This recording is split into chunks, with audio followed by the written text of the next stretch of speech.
इस वीडियो में हम लोग पैराग्राफ 11 से लेकर के इस चैप्टर के अंतिम पैराग्राफ नंबर 23-24 तक है। इस चैप्टर को आज ख़त्म कर देंगे।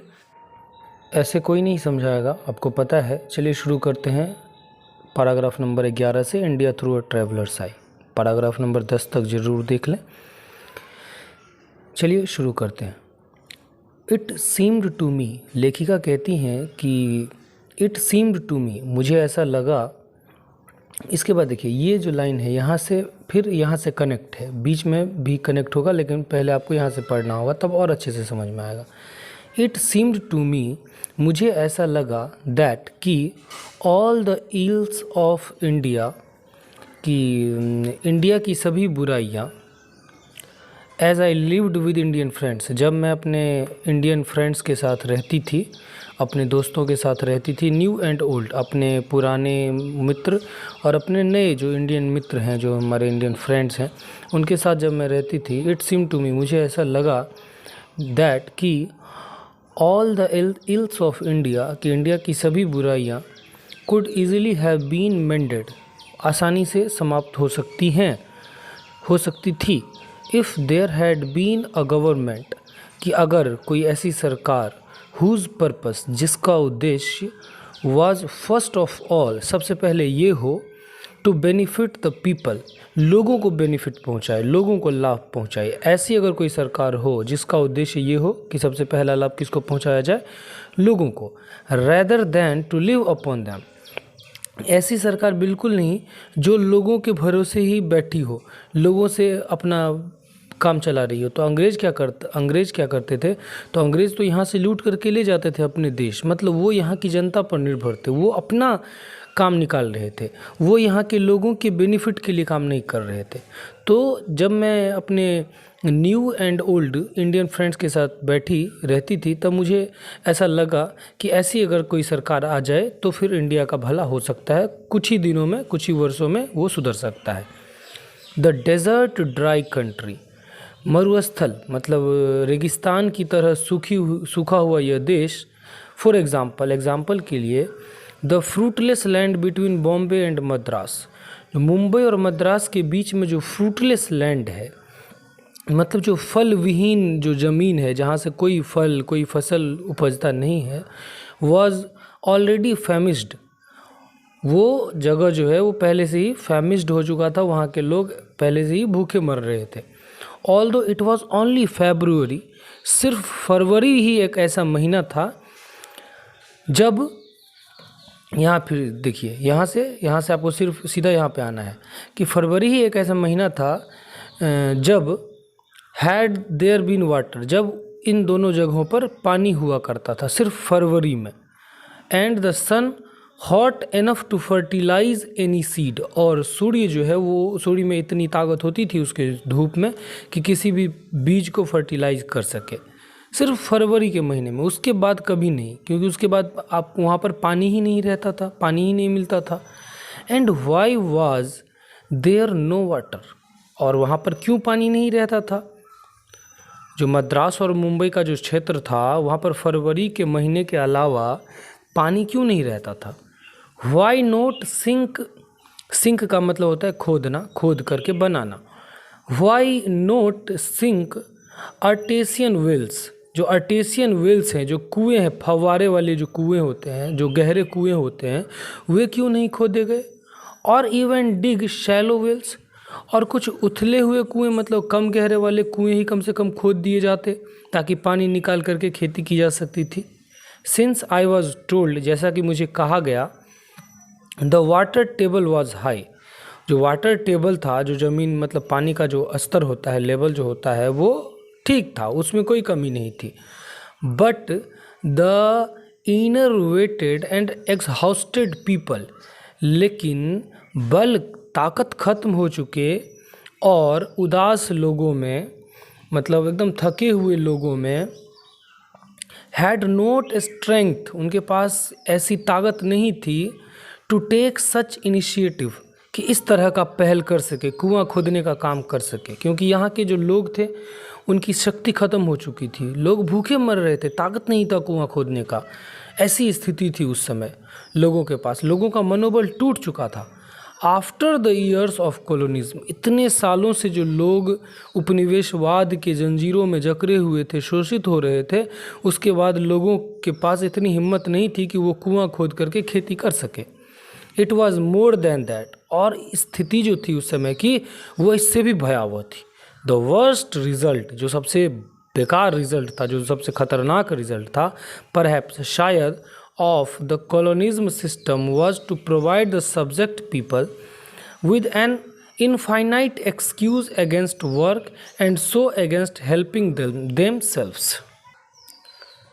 कि कहाँ गया, हाँ, ऑफ द कॉलोनियल सिस्टम, जो उपनिवेशवाद का जो सिस्टम था, जो उपनिवेशवाद था, उसने क्या किया, प्रोवाइड द सब्जेक्ट, जनता को प्रोवाइड किया, प्रदान किया, विद एन इनफाइनाइट एक्सक्यूज़, अनंत एक्सक्यूज़ दे करके, अनंत उन्होंने जनता को बहुत सारे बहाने दिए। किस चीज़ के बहाने दिए? अगेंस्ट वर्क, काम करने के खिलाफ, मतलब काम नहीं करने के कई सारे उन्होंने अंग्रेज़ों ने यहाँ के लोगों को बहाने दिए।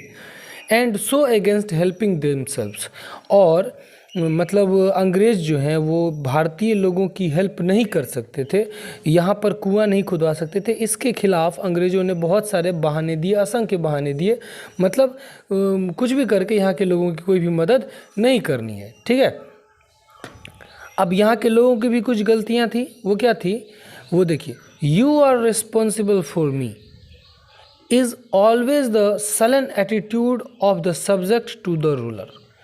अब यहाँ के रूलर के प्रति, जो शासक थे, जो अंग्रेज़ थे, उसके प्रति यहाँ की जनता का जो एटीट्यूड था, जो सलन एटीट्यूड था, जो उदास रवैया था, वो क्या था कि यहाँ के लोग शासक को कहते थे, you are responsible for me, तो आप जिम्मेदार हैं हमारी इस स्थिति के। You have undertaken to feed me, आपने दायित्व लिया है, अंडरटेकन मतलब दायित्व लेना। You have undertaken to feed me, आप हम पे शासन करते हैं तो आपका दायित्व बनता है कि आप हमें खिलाएं। एंड क्लद मी, और आप हमें कपड़ा दें। एंड गवर्न मी, और आप हम पर शासन करें। इफ़ आई डाई, अगर मैं मरता हूँ, इट इज़ योर फॉल्ट, ये आपकी गलती है। यहाँ के लोग अंग्रेज़ों से कहते थे।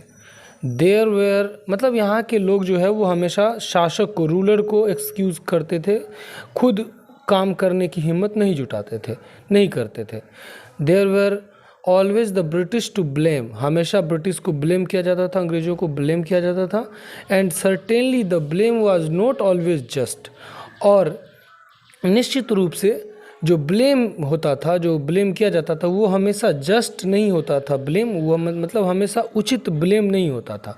ब्लेम करना भी हमेशा, एक बार, दो बार, तीन बार ब्लेम करना ठीक है, लेकिन आप बार बार ब्लेम कर रहे हैं, इसका मतलब है कि आपके अंदर भी कोई कमी है। Yes, essentially perhaps it was, हाँ शायद आवश्यक भी था, फॉर व्हेन, जब the heart of a people is gone, जब लोगों का जो हृदय है, जो दिल है, वो जा चुका था, ख़त्म हो चुका था, वो दुख से भरा हुआ था। Their spirits dies with it, और उनका जो उत्साह था, उनका जो जोश था, वो ख़त्म हो चुका था। तो स्वाभाविक है कि वो, उनके पास ब्लेम करने के अलावा और कोई चारा भी नहीं था। ठीक है, let's see next paragraph. Looking back, पीछे देखते हुए, आई फाइंड, मैं पाती हूँ, दैट कि among the many impressions of the people of India, कि यहाँ के लोगों की जो आशाएं हैं, यहाँ के लोगों का जो इच्छाएं हैं, उस लोगों की इच्छाओं में मैंने एब्जॉर्ब किया इस बात को। While I lived among them, जब मैं उन लोगों के बीच में रहती थी। And still clear in my mind, और अभी भी मेरे दिमाग में क्लियर है, is there reverence for great man and women, कि यहाँ के लोगों का जो रिवरेंस है, जो यहाँ के लोगों का जो आदर है, जो सम्मान है, जो इज्जत है, किसके प्रति? जो महान जो पुरुष हैं और जो महान महिलाएं थी उस समय की, जो नेत्री या नेता या नेत्री जो थी, जो महान नेता या जो महान नेत्री थी, उन लोगों के लिए यहाँ के लोगों के दिल में बहुत ज़्यादा श्रद्धा भाव था। Leadership in India can only be continued by those. India में लीडरशिप, इंडिया में नेतागिरी सिर्फ वही लोग कर सकते थे, कंटिन्यू कर सकते थे, whom the followers consider to be good, जिनके फॉलोअर उन्हें अच्छा मानते थे, जिन्हें अच्छा नेता माना जाता था, सिर्फ वही लोग नेतागिरी कर सकते थे। दैट इज़, और वो कौन सा गुण था? Capable of renunciation. रिनंसिएशन की जो शक्ति है, मतलब त्याग करने की जो शक्ति है, ऐसा नेता जो त्याग करने की क्षमता रखता हो, ऐसा नेता जो संन्यास करने की क्षमता रखता हो। वहाँ के लोगों की सोच ये थी कि मतलब उसी को वो नेता मानते थे जिनमें त्याग करने की भावना रहती थी। और शायद इसलिए गांधी जी इतने लोकप्रिय थे, क्योंकि यहाँ के लोग गांधी जी को मानते थे कि वो एक सन्यासी हैं, और वैसे थे भी गांधी जी। देयरफॉर, इसलिए नॉट सेल्फ सीकिंग, वो जो व्यक्ति हो, जो नेता है, वो सेल्फ सीकिंग नहीं होना चाहिए, वो स्वार्थ लोलुप नहीं होना चाहिए, अपना स्वार्थ नहीं देखना चाहिए, लोभी नहीं होना चाहिए। वो this one quality for them contains all others. सिर्फ अगर एक क्वालिटी उसमें है तो इसका मतलब लोगों के हिसाब से उनमें सारी क्वालिटी है। अगर कोई व्यक्ति है ऐसा जो सन्यासी है, जो स्वार्थी नहीं है, जो त्याग कर सकता है देश के लिए, वही नेता है। A person able to renounce, एक ऐसा व्यक्ति जो त्याग करने की शक्ति रखता है, त्याग करने के योग्य है। पर्सनल बेनिफिट, जो अपना जो उसका जो व्यक्तिगत लाभ है उसे भी वो छोड़ दे। For the sake of an idealistic, एक अपने आदर्श के लिए, अपने आदर्श के लिए वो अपने व्यक्तिगत लाभ को भी छोड़ दे। And is by that very fact also honest, और अतः वो व्यक्ति ईमानदार भी होना चाहिए। ऑल्सो हाई माइंडेड, वो उच्च विचार वाला भी होना चाहिए। मतलब इस पैराग्राफ में उन्होंने एक नेता का क्या गुण होना चाहिए उस समय की जनता के हिसाब से वो कहा गया है। ठीक है, उन्होंने कहा है कि वो व्यक्ति हाई माइंडेड भी होना चाहिए, उच्च विचार वाला भी होना चाहिए। देयरफॉर ऑल्सो ट्रस्टवर्दी, और ऐसा होना चाहिए जिस पर लोग आंख बंद करके भरोसा भी कर ले, ट्रस्ट कर ले, भरोसा कर ले। और शायद आज के डेट में जो नरेंद्र मोदी इतने लोकप्रिय बने हैं, वो इसलिए कि उनकी छवि को एक सन्यासी के रूप में, एक त्यागी के रूप में दिखाया गया, इसलिए वो इतने लोकप्रिय हैं। आई फेल्ट दैट, मैंने महसूस किया कि द पीपल, लोग, इवन दोज, और वैसे लोग भी, वो लेखिका कह रही हैं, पियरलेस बग जो है वो कह रही हैं, ध्यान से सुनिए इस लाइन को, कि ऐसे लोग, मैंने महसूस किया कि इवन दोज, कि वो लोग भी, हु नो, जो जानते थे देमसेल्व्स, खुद को, कि वो खुद वेनल हैं, कि वो खुद, वो जो व्यक्ति है वो खुद भ्रष्ट है, वो खुद घुसखोर है। एंड फुल ऑफ फॉल्ट्स, और उसमें खुद जो है वो फॉल्ट कूट कूट कर भरा हुआ है, उसमें दुर्गुण जो है वो कूट कूट कर भरा हुआ है। सर्च्ड फॉर सच पर्सन्स, वो भी ऐसे नेता की तलाश करते थे जो सन्यासी हो, जो व्यक्ति खुद घुसखोर है, जो व्यक्ति, जिस व्यक्ति में खुद जो बुराई है वो कूट कूट करके भरा हुआ है, वैसा व्यक्ति भी इस तरह के लोगों की तलाश करते थे, इस तरह के नेताओं की तलाश करते थे। और आज भी तो वही है, आज भी तो जनता बदली है। ठीक है, अब नेता तो बदले हैं या नहीं वो तो वक्त बताएगा। चलिए अगला पैराग्राफ देखते हैं। The devotion given nationally to Gandhi and finally even internationally is well known. Gandhi ji को राष्ट्रीय स्तर पर जो भक्ति दी गई, जो आदर दिया गया, और अंत में जो अंतर्राष्ट्रीय स्तर पर जो आदर दिया गया, ये सबको पता है। बट आई फाउंड, लेकिन मैंने पाया, द सेम होमेज, उसी तरह का आदर, उसी तरह का श्रद्धा भाव, पेड टू लोकल पर्सन्स, वहाँ के लोकल पर्सन जो in their major were also leaders because of their selflessness, मतलब वहाँ के ऐसे व्यक्ति जो स्वार्थ विहीन थे, मतलब जो अच्छे व्यक्ति थे, जो सन्यासी टाइप के व्यक्ति थे, उन लोगों को भी उसी तरह का आदर दिया जाता था वहाँ के लोकल व्यक्तियों के द्वारा। जो गांधी जी को आदर मिलती थी वही आदर, सेम होमेज, उसी तरह का आदर श्रद्धा वहाँ के ऐसे व्यक्ति को भी दिया जाता था जो नेता हो और जो सेल्फलेसनेस हो, मतलब स्वार्थ विहीन हो। 10 इसलिए I remember a certain Indian village, इसलिए मुझे भारत का वो गांव याद आता है जिस गांव में मैं गई थी। Where I had been invited, जहाँ पर मुझे इन्वाइट किया गया था, to visit in the home of a family, एक परिवार के घर में मुझे बुलाया गया था, ऑफ सम मॉडर्न एजुकेशन, जहाँ के लोग जो थे वो थोड़ा मॉडर्न एजुकेशन के लोग थे, उस समय थोड़ा पढ़े लिखे व्यक्ति थे, वहाँ पर मुझे बुलाया गया था।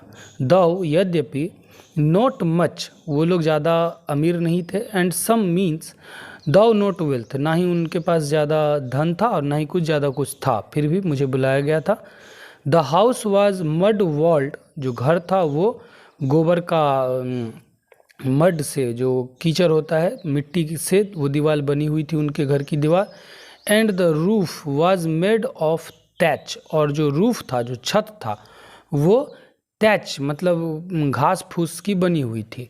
इनसाइड वेयर, उसके अंदर सेवरल रूम्स, अनेक रूम थे। हाउ एवर, यद्यपि, द फ्लोर्स, जो फ्लोर है, जो ज़मीन थी, smooth and polished with usual mixture of cow dung and water, गाय के गोबर में पानी मिला करके उनके फर्श को, उनके घर का जो फर्श होता है, जो ज़मीन होता है, उसको पॉलिश किया हुआ था, नीपा गया था, पोता गया था। The active master of the house was not the head of the family, जो एक्टिव मास्टर था, जो एक्टिव मालिक था उस घर का, वो फैमिली का हेड नहीं था, सबसे बड़ा व्यक्ति उस घर का मालिक नहीं था, बट अ यंगर ब्रदर, छोटा भाई उस घर का मालिक था। क्यों था, वो आगे पढ़ते हैं। दिस आई डिस्कवर्ड, ये मैंने आविष्कार किया, ये मैंने खोजा, ये मैंने देखा। व्हेन आई अराइव्ड, जब मैं वहाँ पर पहुँची। For before we entered the house, जैसे ही मैं उस घर में घुसी, माई होस्ट, मेरा जो होस्ट था, मतलब मेरा जो होस्ट मतलब उस घर का जो मालिक जिसने मुझे आमंत्रित किया था, led me to a curious sort of cage standing well above the ground on four posts, चार खंभे पर, खंभे के ऊपर में एक पिंजरे टाइप का बना हुआ था, उसको मुझे उस व्यक्ति ने दिखाया। इनसाइड द केज, उस पिंजरे के अंदर, मेड ऑफ वायर नेटिंग, जो पिंजरा तार के जाली से बुना हुआ था। I saw to my amazement, मैं एकदम चमत्कार भरी नज़रों से देख रही थी, एकदम आश्चर्य भरी नज़रों से देख रही थी। An ageing man lying on his back, एक बूढ़ा व्यक्ति उस पर अपने पीठ के बल लेटा हुआ था। His head supported by a pillow, और उसका जो सर था वो तकिए पर रखा हुआ था। माई एल्डेस्ट ब्रदर, मेरे सबसे बड़े भाई, उस व्यक्ति ने, माई होस्ट एक्सप्लेन्ड, मेरे जो होस्ट थे, वो घर का जो मालिक था, छोटा भाई, उसने एक्सप्लेन किया, मुझे बताया कि ये मेरे बड़े भाई हैं। He has had a stroke of paralysis, इनको पैरालिसिस का अटैक आया था, लकवा मार दिया था। एंड दाउ, और यद्यपि, we beg him to live in the house, इसलिए हमने उन्हें घर में ही रहने को कहा। He chooses to live out here, उन्होंने यहाँ पर रहना पसंद किया। सो दैट, ताकि, he may be ready to listen to the villagers, वे गांव वालों की बात सुन सके। Where they come to him, जहाँ पर लोग उनसे मिलने के लिए आते थे। My host spoke fair English, मेरा जो होस्ट था, जो छोटा भाई था उस घर का, वो अच्छी इंग्लिश बोल लेता था। But the elder brother spoke none, लेकिन उसका बड़ा भाई चूँकि इंग्लिश नहीं जानता होगा तो नहीं बोला कुछ भी। And we could only exchange greetings and look at each other with friendliness, इसलिए हम दोनों ने, मतलब मैंने और उनके बड़े भाई ने, एक दूसरे की तरफ दोस्त भरी निगाहों से एक दूसरे को देखा और अभिवादन स्वीकार किया। व्हेन आई सॉ, जब मैंने देखा, वॉज व्हाट आई सॉ, मैंने जो देखा, was intelligent thin pen sharped face, कि उनका जो चेहरा था वो दर्द से भरा हुआ था, चूँकि पैरालिसिस मार दिया था और बूढ़े भी थे, तो उनका जो चेहरा था वो दर्द से भरा हुआ था, पतला चेहरा था। Whose eyes were at once wise and piercing, और उसकी जो आँखें थी वो एकदम चालाक आँखें थी और एकदम भेदने वाली आँखें थी, तीखी आँखें थी, मतलब एकदम जो दिव्य पुरुष होते हैं उस तरह की आँखें थी उस व्यक्ति की। The body was quite helpless, उसका जो शरीर था वो एकदम लाचार था, बेबस था, हिल डुल नहीं सकता था। बट इट वॉज स्क्रपल्यूसली मतलब होता है एकदम बारीकी से क्लीन, उसका जो शरीर था वो एकदम बारीकी से पूरी तरह से साफ़ सुथरा था। एंड द कॉटन गारमेंट्स, और उनके जो सूती जो वस्त्र थे, कॉटन वस्त्र, गारमेंट्स मतलब वस्त्र, वेयर स्नो वाइट, वो एकदम बर्फ़ की तरह उजले थे। We exchanged a few remarks, हम लोगों ने फिर से एक हल्का फुल्का जो है वो टीका टिप्पणी की नज़र ही नज़र में। And then a group of villagers, और तब जो है गांव के कुछ लोगों का समूह अप्रोच्ड, पहुंचा वहां पर। नोट टू सी मी, मुझे देखने के लिए नहीं, but to talk with the elder brother, उस बड़े भाई को देखने के लिए। And so my host led me into the house to meet his young wife and children, और इसलिए मेरा जो होस्ट था, जो छोटा भाई था उस घर का, मुझे अपने घर में ले गया दूसरे रूम में अपने बीवी से मिलाने के लिए और अपने बच्चों से मिलाने के लिए। ऑल ड्यूरिंग माई स्टे, जब तक मैं वहाँ पर रुकी, आई वॉच्ड दैट, मैंने देखा कि cage and seldom indeed did I see it except surrounded by people, मैंने शायद ही कभी उस जगह को लोगों से खाली देखा होगा। मतलब हमेशा वो जगह लोगों से भरा ही रहता था, कुछ लोग जाते थे तो फिर कुछ लोग वहाँ पर आ जाते थे उस व्यक्ति से मिलने के लिए। And never as long as daylight lasted, और रात के अंधेरे तक ऐसा चलता रहा। Without at least one man squatting on the ground, ऐसा कभी नहीं हुआ जब एक व्यक्ति वहाँ पर बैठा हो न हो। मतलब कभी न कभी हमेशा उस व्यक्ति के पास, उस बड़े भाई के पास कोई ना कोई हमेशा बैठा ही रहता था। Talking earnestly and then listening, वो एकदम पूरी चाव से उसके साथ आग्रहपूर्वक उस व्यक्ति से बात करता और फिर उसकी बातें सुनता। माई होस्ट सेड, मेरे होस्ट ने मुझे कहा, मतलब उस घर का जो छोटा भाई था उसने मुझे कहा, my brother has always been our wise man, हमारे जो बड़े भाई हैं वो हमेशा से एक चतुर व्यक्ति रहे हैं। Now he is our saint, अब वे हमारे संत हैं, अब वे हमारे महात्मा हैं, उपदेश देते हैं। माई होस्ट, मेरा जो होस्ट था, आई ऑब्जर्व, मैंने ऑब्जर्व किया, ठीक है, मैंने ध्यान से देखा। My host had his own place to in the village life, मेरा जो होस्ट था, मतलब उस घर का जो छोटा भाई था, उसकी भी कोई इज्जत थी गांव में, वो भी कोई स्थान रखता था। फॉर ट्वाइस, दूसरी बार, while we were sitting our luncheon, जब हम लोग अपने लंच करने की तैयारी कर रहे थे, दोपहर का खाना खाने की तैयारी कर रहे थे, that day he rose from his corner, वो अपने ऑफ द रूम, वो रूम के कोने से उठा, एंड वेंट आउट, बाहर गया, to answer a shout apparently from a neighbour, एक पड़ोसी के तरफ से, मतलब एक पड़ोसी जो है स्पष्ट रूप से चिल्ला रहा था, शोरगुल कर रहा था, तो उस शोरगुल का जवाब देने के लिए, आंसर देने के लिए वो जो छोटा भाई था मेरा होस्ट, वो बाहर गया दूसरी बार। When he came back he made the same explanation, जब वो बाहर आया तब उसने बताया कि वो क्यों बाहर गया था। I was called to kill a dangerous snake, मुझे एक खतरनाक सांप को मारने के लिए बुलाया गया था। उनके घर में हो सकता है कोई सांप आ गया हो खतरनाक, तो उसे मारने के लिए उस छोटे भाई को बुलाया गया।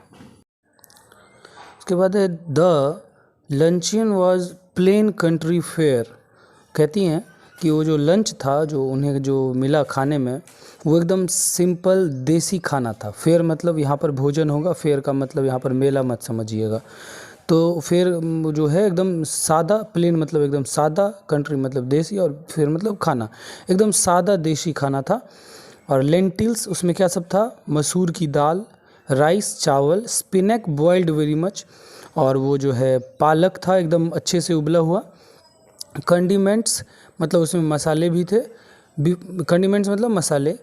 बिफोर वी एट, हम जो खाते उससे पहले, an old cousin brought in a brass ewer, एक जो है बूढ़ा चचेरा भाई एक ब्रास का, पीतल का जो है वो ईवर लेके आया, सुराही बोले या घड़ा बोले, पीतल की सुराही या पीतल का घड़ा लेके आया, ऑफ वाटर, जो पानी से भरा हुआ था। एंड अ क्लीन होमस्पन, होमस्पन का मतलब होगा तौलिया, मोटा तौलिया, टॉवेल, होमस्पन टॉवेल, मोटा सा तौलिया लेके आया।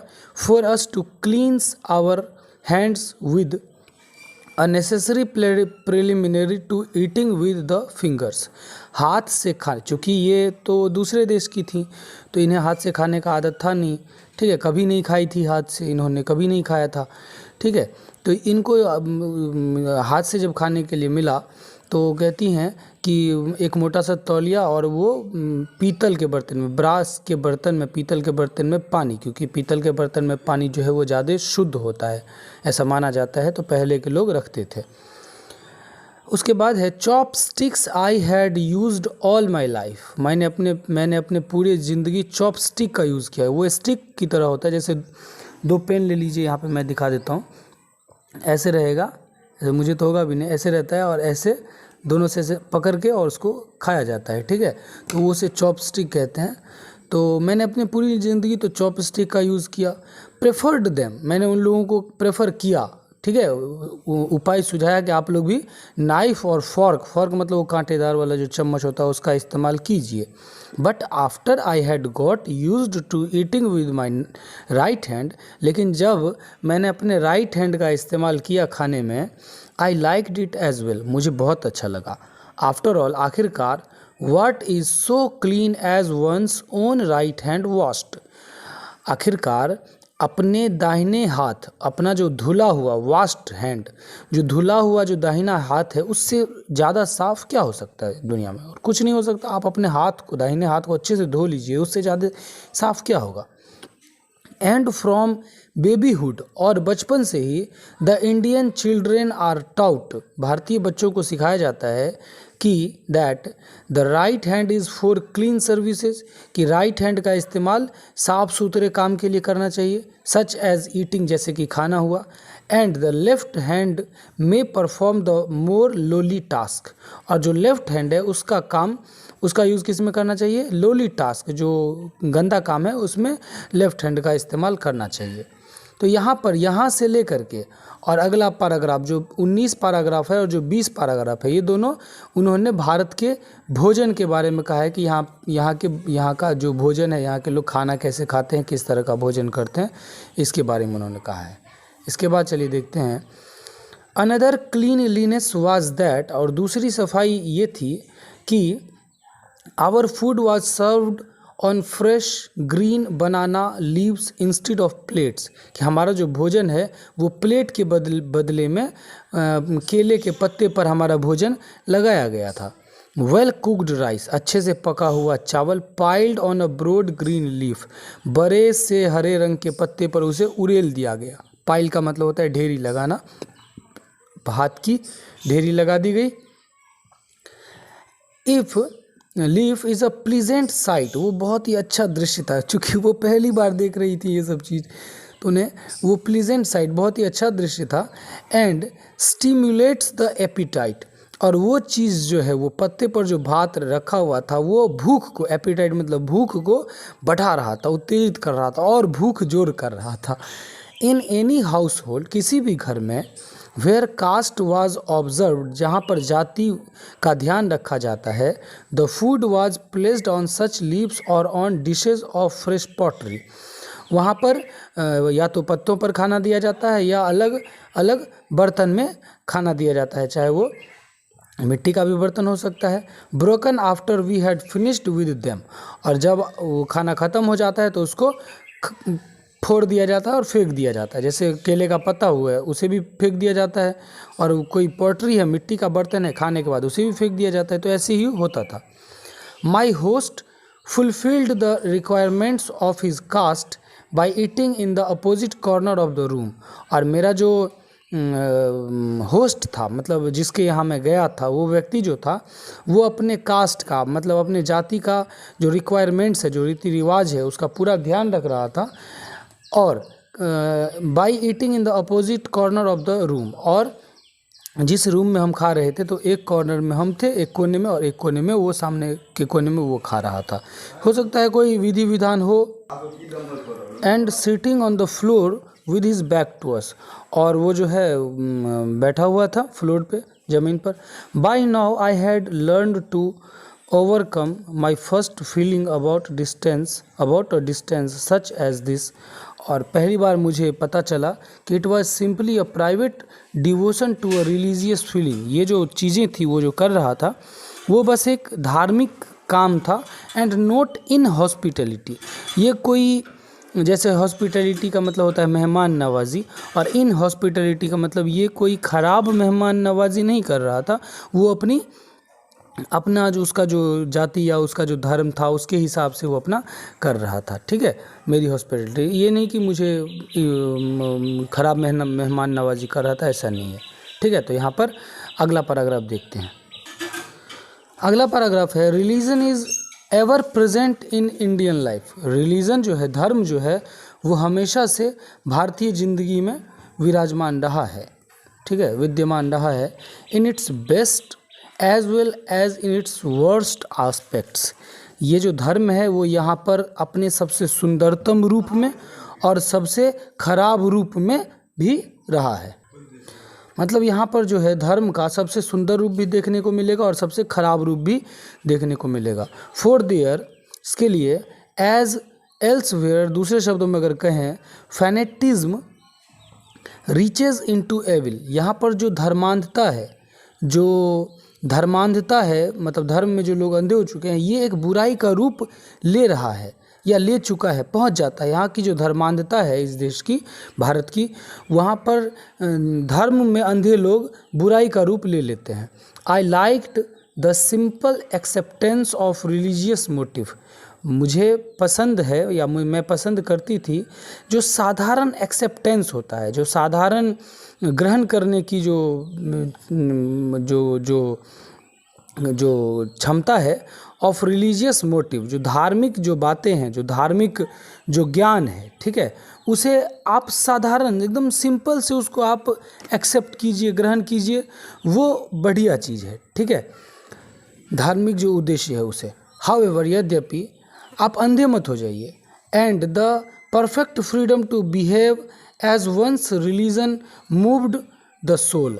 और जो परफेक्ट फ्रीडम जो है, जो एकदम परफेक्ट जो स्वतंत्रता है कि किसी व्यक्ति की जो अपने धर्म के प्रति होती है कि आपको जैसे मन है आप अपने धर्म का पालन कीजिए, इसने दिल को, ये क्या करता है, दिल को मूव कर देता है, पिघला देता है, हिला देता है।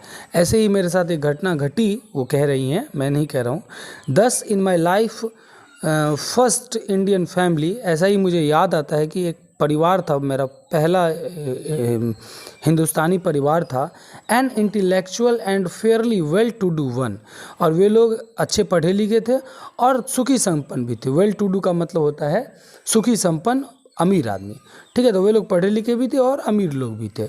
While I sat and talked with my hostess, जब तक मैं अपने होस्टेस के साथ, होस्ट का स्त्रीलिंग होता है होस्टेस, होस्ट का मतलब जो मर्द आपकी मेज़बानी करता है, जहाँ पर जाते हैं आपका आदर सत्कार करता है, होस्टेस मतलब उसकी पत्नी, वहाँ की महिला।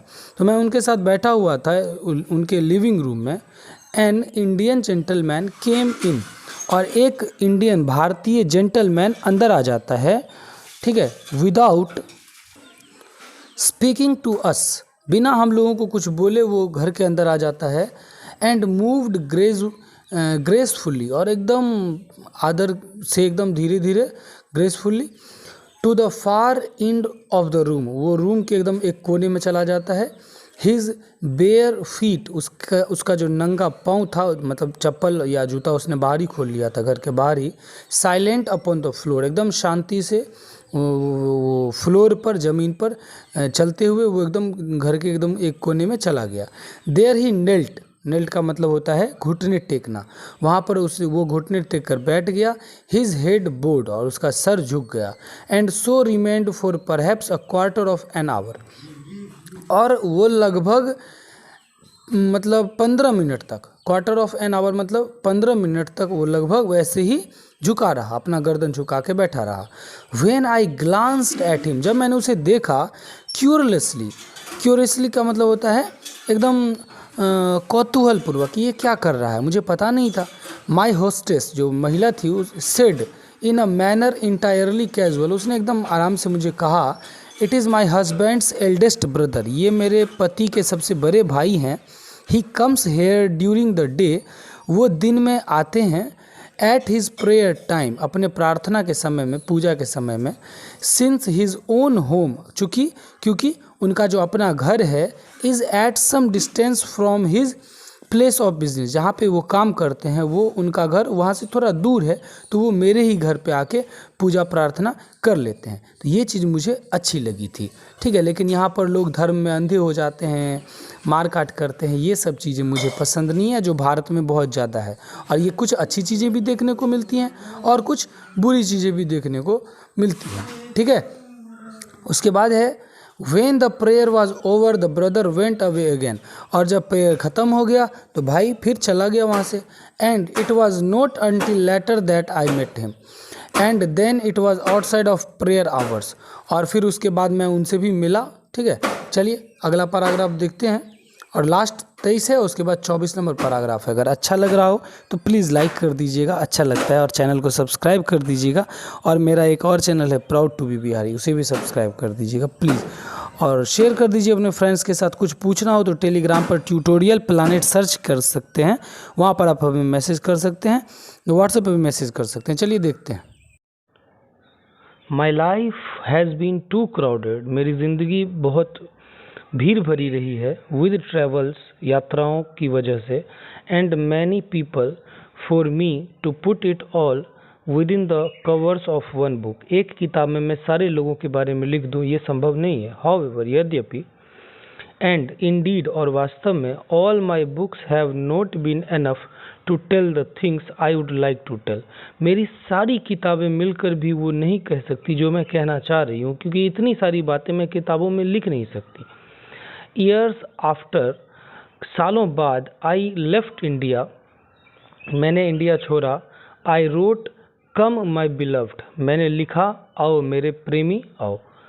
इस किताब का नाम है कम माई बिलव्ड, ठीक है। बिलव्ड का मतलब होता है प्रेमी, जिससे लोग प्रेम करते हैं। तो कम माई बिलव्ड, आओ मेरे प्रेमी। अगेंस्ट इट्स बैकग्राउंड, इसके बैकग्राउंड के खिलाफ। स्ट्रेंज, बहुत ही स्ट्रेंज बात है, विचित्र बात है। The Americans except for a few, कि जो अमेरिका के लोग हैं, कुछ लोगों को छोड़कर, have not understood the real meaning of that book, उस किताब की जो रियल मीनिंग है, जो असली अर्थ है, वो नहीं समझ सके। But the Indian readers understand, लेकिन जो भारतीय रीडर्स हैं, जो भारतीय पाठक हैं, वो समझ गए। We have not lived long enough, हम लोग साथ साथ बहुत समय तक नहीं रहे, पर है शायद, to know universally that the price of achievements, ताकि हम जो अचीवमेंट की जो कीमत है, जो हमें कुछ हासिल होता है, कुछ भी हासिल हो, हम अपनी ज़िंदगी में कुछ हासिल करते हैं, उसका जो प्राइस है वो यूनिवर्सली कितना होना चाहिए वो हमें नहीं पता है। What ever the goal is an absolute, आखिरकार जो गोल है, जो लक्ष्य है, वो बिल्कुल सही है, ठीक है। इन माई बुक, मेरी किताब में, आई चोज 3 क्रिश्चियन मिशनरीज, मैंने 3 क्रिश्चियन मिशनरीज को चुना। मिशनरीज का मतलब होता है, मिशनरी एक संस्था होती है जिसमें लोग अपने धर्म को फैलाते हैं, तो क्रिश्चियन धर्म को फैलाने वाले लोगों के समूह को मिशनरी, क्रिश्चियन मिशनरी कहा जाता है। टू प्रूव इट, इस बात को साबित करने के लिए, फॉर ऑल द पीपल, कि सभी लोग, that I have ever known, जिन्हें मैं कभी जानती थी, द मिशनरी इज, और मिशनरी भी, इन हिज वे, अपने रास्ते में, अपनी तरह से, the most dedicated, the most single hearted, जो मिशनरी के जो या लोग हैं वो सबसे ज़्यादा डेडिकेटेड हैं और सिंगल हार्टेड हैं। ही बिलीव्स दैट, मिशनरी के जो लोग हैं वो विश्वास करते हैं कि गॉड इज़ द वन, कि ईश्वर एक है, the father of mankind, and that all men are brothers, कि जो मानवता के जो पिता हैं, जो भगवान हैं, वो सब एक ही हैं, एक ही भगवान है, और जितने भी लोग हैं वो सभी क्या हैं, भाई हैं। ये मिशनरी वाले मानते हैं, क्रिश्चियन लोग मानते हैं ऐसा।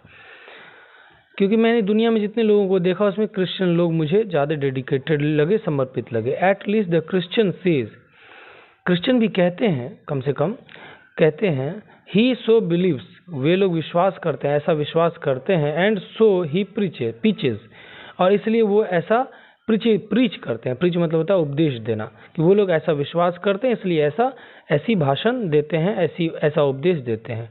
Then why has he failed to change the world in spite of his sacrifices, तो फिर आखिर क्रिश्चियन लोग जो हैं, जो ईसाई धर्म के लोग हैं, वे दुनिया को बदलने में इतना सैक्रिफाइस करने के बावजूद, इतना बलिदान देने के बावजूद वो दुनिया को बदलने में सक्षम क्यों नहीं रहे? अलास, बहुत दुख की बात है। Ah, they have not been enough, कि उन लोगों ने पर्याप्त प्रयास नहीं किया। And he has not been willing to pay the full price for faith, और वे जो विश्वास का जो पूरा कीमत होता है, जो विश्वास की जो पूरी कीमत होती है, वो देने के इच्छुक नहीं थे, नहीं चुका पाए जो विश्वास की जो कीमत होती है। ही पेज ओनली पार्ट, वे लोग कुछ भाग ही उसका अदा कर पाए। Unable to accept utterly the full meaning of his creed, उनका जो धर्म है, उस धर्म की जो असली अर्थ है उस धर्म का, क्रिश्चियन धर्म का, वे लोग नहीं समझ पाए। I see the same refusal here in my own country, और ऐसा ही रिफ्यूज़ल मैं अपने देश में भी देखती हूँ। ये जहाँ की थी, चाइना की थी ये। ओवर एंड ओवर अगेन, बार बार। And not only among Christians but the people of India know, लेकिन इंडिया के लोग जानते हैं what it is to be willing to pay the last full measures of the cost of an idealism, कि जो आदर्शवाद है, जो आइडियलिज्म है, उसकी क्या कीमत होती है और उसकी कीमत कैसे चुकानी चाहिए, क्या चुकाई जाए, ये इंडिया के लोग भली भांति जानते हैं। और शायद इसलिए इंडिया के लोग इतने धार्मिक रूप से इतने सक्षम हैं। They understand and to them my book is not a puzzlement, और उन लोगों के लिए जो मेरी किताब है वो एक पजलमेंट नहीं है, एक पहेली नहीं है। मेरी किताब इंडिया के लोगों को अच्छे से समझ में आती है, क्योंकि वे लोग अपने धर्म को लेकर के कंफ्यूज नहीं है, अपने धर्म को वो अच्छे से निभा रहे हैं। खैर, तो ये था, ये चैप्टर था, आज ख़त्म हो गया। 3 वीडियो बना है, पहला part, second part, third part. ठीक है, अभी एक और चैप्टर बाकी है, 2 चैप्टर बाकी है शायद, ए मैरिज प्रपोजल और ए चाइल्ड इज़ बॉर्न। उसका भी वीडियो मैं बना दूंगा जल्दी से। आप लोग लाइक कर दें, सब्सक्राइब कर दें, मेरे उस प्राउड टू बी बिहारी को भी प्लीज़ सब्सक्राइब कर दीजिएगा। Thank you so much, bye bye, take care.